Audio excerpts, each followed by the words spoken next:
Unahin po natin itong si Congressman Redon.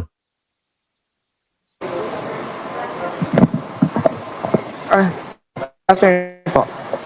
Question lang kasi dun sa original na letter ni Congressman Jokno, meron po siya dong request for subpoena sa AMLC certification na walang kinalaman yung walang suspicious transaction involving the accounts of the Vice President, her husband, and even former President Duterte. Nandun po sa letter niya. Pero kanina kasi hindi po na-erase. Oo nga, sandali lang ha. Nakita ko lang yung komento ni PB Capillo. Naku, walay, akala ko bloodbath. Oo nga, yun yung laging sinasabi, mga bossing, ng mga DDS, anak ng pute, kakala mo naman, katakot-takot, nakakatakot. Yung bloodbath nila, nasaan na? Napunta na ho at mapupunta na ho yata kay Harry Roque. No? Yun ang literal na bloodbath po, mga bossing. Kapag ka umuwi ng Pilipinas at pagka nakuha pauwing Pilipinas si Harry Roque. Yun ang literal na bloodbath. No? Bahala na kayo kung ano interpretasyon nyo dun. Sabay unconstitutional daw, sabi ni Shiro Kanzaki. Banat!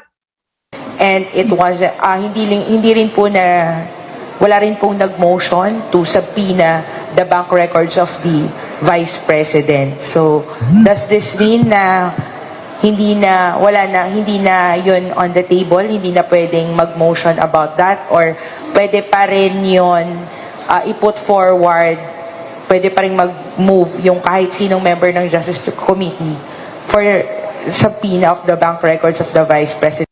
Alam nyo, napaka-importante kasi ng bank records na yun. Lalong-lalo na yung joint account ni dating Pangulong Duterte at ni Inday Sara Duterte, mga kababayan. Doon nila mapapatunayan kung totoo yung mga sinasabi ni Antonio Trillanes IV na dating senador or gawa-gawa lang.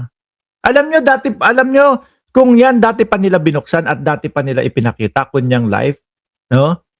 Malamang ho, kung totoong walang pumapasok na bilyong-bilyong pera daw po, mga bossing, napahiya na si Trillanes eh. Malamang hindi na po hindi na po nakabalik yan eh. Alam nyo ibig kong sabihin hindi na nakabalik o hindi na nakaangat ulit, no? Kasi dati ho, halos tayong lahat, isa ho ako doon. Ano ang tawag natin sa dating senador na si Trillanes? Naku, sundalong kanin lang yan. Naku, si Trililing lang yan. Natatawa pa ako noon kapag yung nandoon sila sa Senado ni Pulong Duterte, Manscarpio, at tapos nakaharap nila si Trillanes, tinatanong sila. Ako din nakikisabi, ay bakla yata si Trillanes gustong makita yung likod ni Pulong. Bulag tayo lahat nun, mga kababayan Hindi po ba? Halos ayaw natin paniwalaan Pero ngayon, marirealize mo, bakit nga ayaw nilang ipakita yung bank account kung wala naman talagang 2 bilyon o bilyon-bilyon pumapasok galing doon sa mga Lord ng mga ipinagbabawal na gamot. Bakit ayaw ipakita yung likod kung wala naman talagang tato na sinasabi ni Trillanes? Di ho ba? Ngayon nare-realize natin, pagka simple-simple lang, ipapakita lang, pahiya na tong si Trillanes. Ngayon, nakabalik ko, mga kababayan. At siya pa mismo, ang ngayon, para ho sa akin mga bossing, no? Alam ko, madami hindi agree, pero para sa akin, nagmumukhang makabagong bayani itong si Trillanes. Sabi ni Bading Crisostomo, daming nabudol ng mga Duterte noon, gising na kami now. Correct. Kaya yung sinasabi nilang 32 million, hindi na ho yun. Wala na po yun. Di ba Jeremy Bagsit at Trexie Villa? Wala, di na ho totoo yun.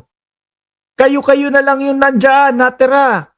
Yung iba, nagsibaliktad na. Yung iba, naiwan na kay Pangulong Bongbong Marcos. Tuloy. At a later part. Since the request is not withdrawn as well, then I must say that the request is continuing. Sabi ni Ana Cordoba, sana dinimanda nila si Trillanes.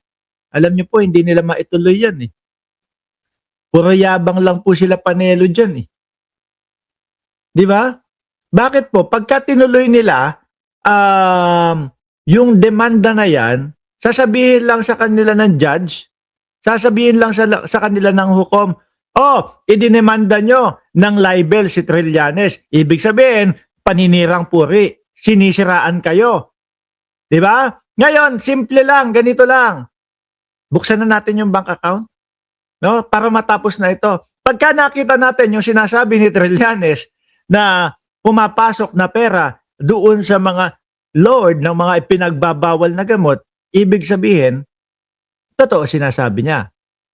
Pero kapag wala tayong makita, yung habla ninyo, tuloy yan. No? Kulong yan.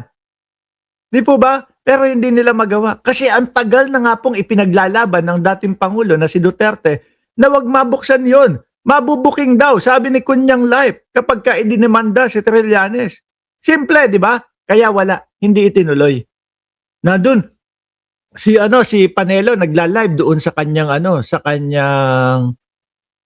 tawag doon, TikTok. Kausap pa si dating Pangulong Duterte pagkatapos ng sa Kongreso.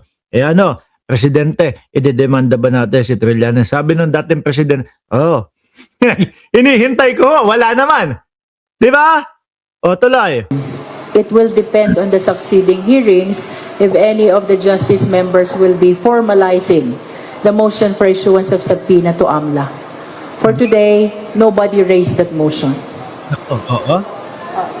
Ma'am, so even kasi po yung AMLAC nasa request ni Congressman Jokno prior. Pero kung subpoena po in terms of bank records, pwede po bang may mag-motion nun sa succeeding hearings kahit walang prior letter to the Justice Committee? Are you referring to subpoena of AMLA or subpoena of banks? Bank. Sabi ni Paul Magnaye, guilty sa plano sa pagpapatay kay President, First Lady at former Speaker Martin Romualdez. Napanood lang lahat. Actually, bawat isa nga sa atin pwede hong maging pwede pong tumayo bilang testigo. Ako gulat ako noon. Akala ko yung simpleng yung tipong mag-update lang sa atin. Gulat ako pag may nangyari sa akin. Pag may nangyari sa akin, may kinausap na ako. Patayin si Bongbong Marcos, patayin si Lisa Araneta Marcos, patayin si Martin Romualdez. Anak ng putik na yan. Yung mga vlogger, di ba merong mga vlogger kasi nakalive sila nun eh. Nakaano sila nun. Kumbaga parang meeting de avance nila. Di ba? Parang meeting de avance nila, mga bossing. Yung mga vlogger natulala ng ganun eh. Hindi na mga nakapagsalita. Inimbita din sila dyan. Inimbita sila sa NBI, hindi sumipot. 2 beses yata. Yung una, naimbita sa kanila sa NBI, ang dinahilan nila, ay naku, may patawag din po sa Congress kasi. No? Nakaano na kami doon, nakapokus na kami sa patawag sa Congress. Ang ginawa ng Congress, oo, totoo yan, real prank. Tas no joke, pangani. Di ba? Patawag sa Congress. Sabi, may patawag po kasi sa Congress kaya hindi kami makapunta. Sabi nila Franz Castro, sige po, i-ano na lang po muna namin. Hinto muna or i-cancel namin yung sa Congress para maka-attend sila doon sa NBI. Hindi din umattend. Pangalawang pagpapatawag ng NBI, ang director pahunon ay si Jimmy Bondoc. Ay, hindi. si Jimmy Bondoc pala, wala pa. No? Nagpapatayo pa lang nung opisina nila ni Torion. Si Jimmy, nakalimutan ko tuloy. Si SPO4. Dating SPO4 ho kasi yun, mga kababayan. Pakipaalala nga sa akin yung apelido ni SPO4 Jimmy. No? Nung nag-aaral ho ako sa Torres High School, diyan sa Tondo, biglang may hostage dyan. Jimmy Alang yaka, Ariel Salinga, biglang Jimmy Santos. Santiago! Sabi ni Maxape, Santiago, nag-aaral ako dun sa Torres High School. Yan, ako, bumanat yan ng isang ng hostage doon sa loob. No? Sa pool, sa noo, tapos ang hostage. Nung yun pa, pangalawang pagpapatawag hindi pa din sumipot. Oh, ang dahilan naman nila, merong parang pa-party sila doon daw sa mga press.